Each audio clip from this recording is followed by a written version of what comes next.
One day, in retrospect, the years of struggle will strike you as the most beautiful. The scope of one's personality is defined by the magnitude of that problem which is capable of driving a person out of his wits. Just as no one can be forced into belief, so no one can be forced into unbelief. The great question that has never been answered, and which I have not yet been able to answer, despite my 30 years of research into the feminine soul, is what does a woman want? Being entirely honest with oneself is a good exercise. A woman should soften but not weaken a man. We choose not randomly each other. We meet only those who already exists in our subconscious. We are never so defenseless against suffering as when we love. Out of your vulnerabilities will come your strength. I cannot think of any need in childhood as strong as the need for a father's protection. We are never so defenseless against suffering as when we love. Words have a magical power. They can bring either the greatest happiness or deepest despair. It is that we are never so defenseless against suffering as when we love, never so helplessly unhappy as when we have lost our loved object or its love. Words are capable of arousing the strongest emotions and prompting all men's actions. Immorality, no less than morality, has at all times found support in religion. Religion is a system of wishful illusions together with a disavowal of reality. Life, as we find it, is too hard for us, it brings us too many pains, disappointments and impossible tasks. Love and work are the cornerstones of our humanness. Everyone has wishes which he would not like to tell to others, which he does not want to admit even to himself. Before you diagnose yourself with depression or low self-esteem, make sure that you're not surrounded by fools.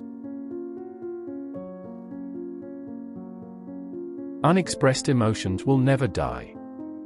They are buried alive and will come forth later in uglier ways.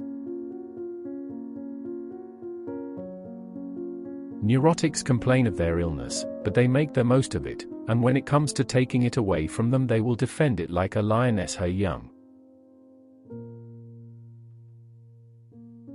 The pleasure of satisfying a savage instinct, undomesticated by the ego, is incomparably much more intense than the one of satisfying a tamed instinct. Children are completely egoistic, they feel their needs intensely and strive ruthlessly to satisfy them.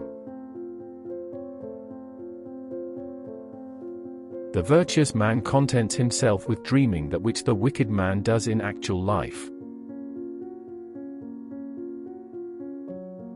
When inspiration does not come to me, I go halfway to meet it. We are what we are because we have been what we have been. Dreams may be thus stated, they are concealed realizations of repressed desires. One thing about human beings puzzles me the most is their conscious effort to be connected with the object of their affection even if it kills them slowly within. Dreams with a painful content are to be analyzed as the fulfillment of wishes. Love and work. Work and love, that's all there is. Most people do not really want freedom because freedom involves responsibility, and most people are frightened of responsibility. No one who, like me, conjures up the most evil of those half-tamed demons that inhabit the human breast, and seeks to wrestle with them, can expect to come through the struggle unscathed. Whoever loves becomes humble. Those who love have, so to speak, pawned a part of their narcissism. Friendship is an art of keeping distance, while love is an art of intimacy. In the small matters trust the mind, in the large ones the heart. Men are more moral than they think and far more immoral than they can imagine. Religion is an illusion, and it derives its strength from the fact that it falls in with our instinctual desires. Beauty has no obvious use, nor is there any clear cultural necessity for it. Yet civilization could not do without it.